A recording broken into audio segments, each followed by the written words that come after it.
So 774 on the bottom. 774 on the bottom of the page.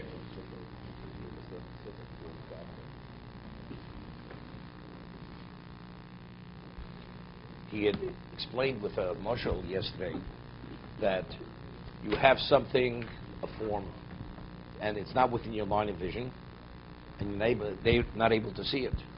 But if you would take a piece of iron and you actually polish it, that actually reflects whatever's behind you.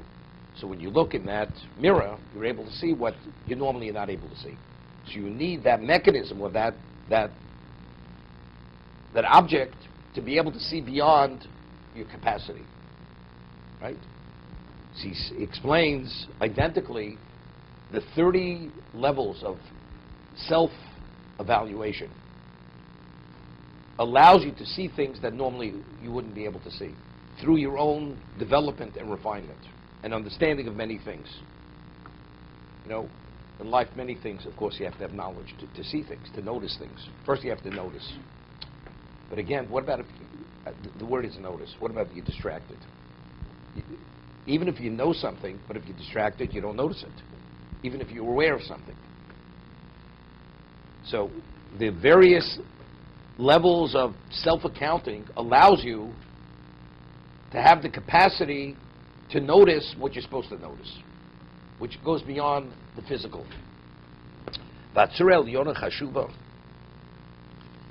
He says, the form which is exalted, or it's elevated, is something which is chashuvo, which has, he says, eminent form. There's no approach to see it with your own physical eyes. It's God's wisdom and His ability, to appreciate God's ability. He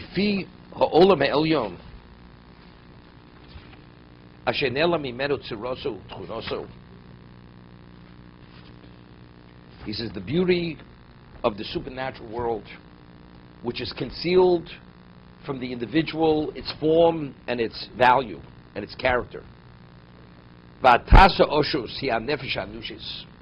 And this wrought iron plate, which is unpolished, which is coarse, that is the soul of the person. But what is the polishing? How do you polish the soul to give you a sense of what cannot be sensed through the physical senses of a human being or through the normal intellect of a human being? And waxing it. That's being the various 30 approaches of self-accounting. Yes.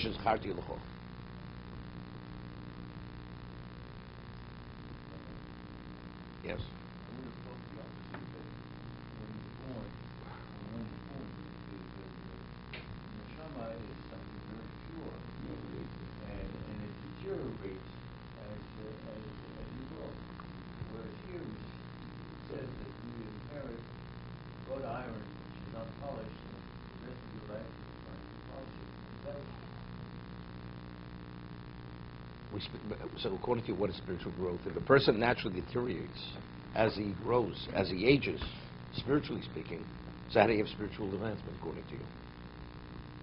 You're right. If a person lives his life as purely a physical being, there's a continuous regression. You destroy everything. It becomes more coarse. But if you attempt to address its needs, the spiritual needs of a person, you advance yourself. So what is the advancement? That's refinement, spiritual refinement. That's polishing and waxing it.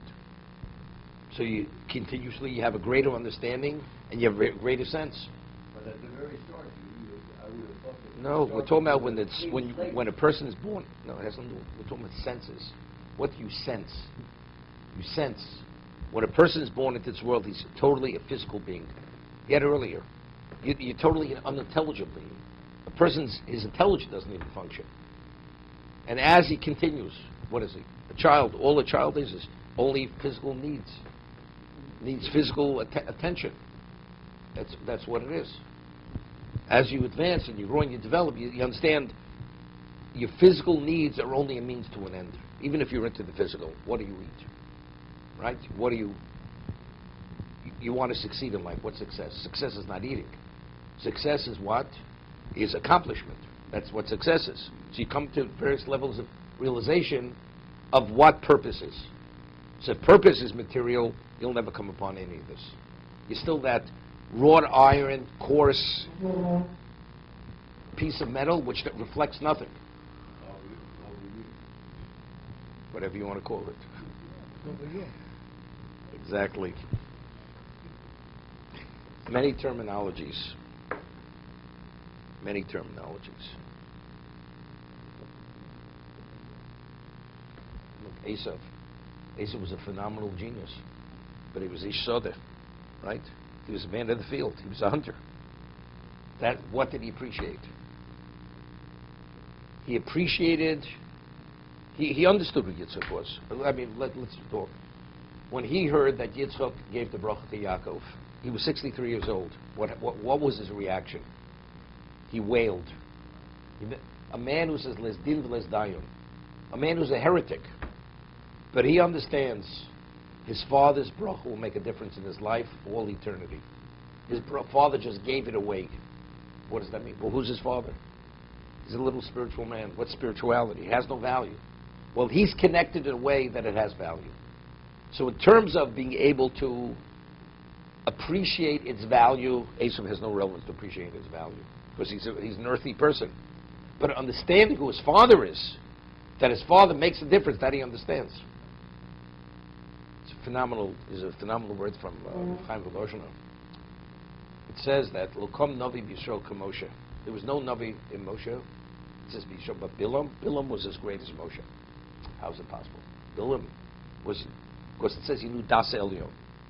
He understood the exact moment the moment of God's wrath. So Chaim Volozhiner says something. So the question is, if he had such an understanding of God, he should have been minimally a tzaddik, maybe not a Moshe Rabbeinu, but he should have been something special. The man was a man who committed bestiality. The man was worse than an animal. He was evil. How could you be so evil, understanding what God is? That's the question.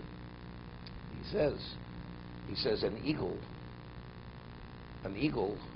is able to see hundreds of miles. Why?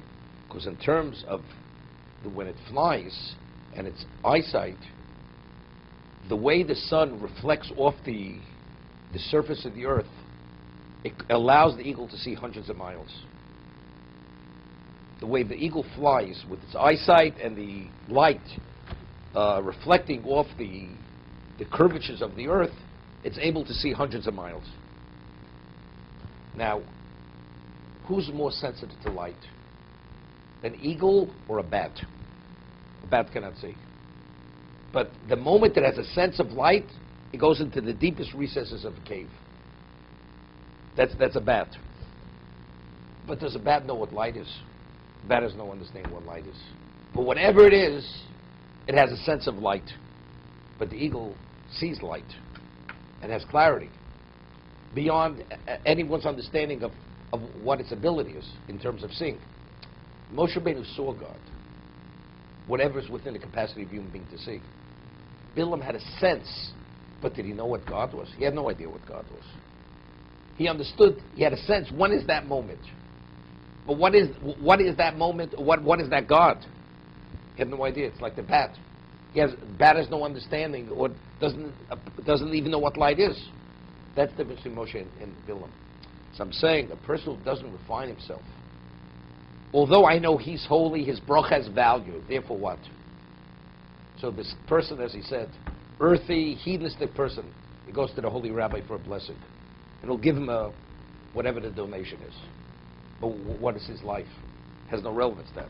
But he knows his blessing but does he have an appreciation of what the rabbi represents? He has no understanding. He has no appreciation.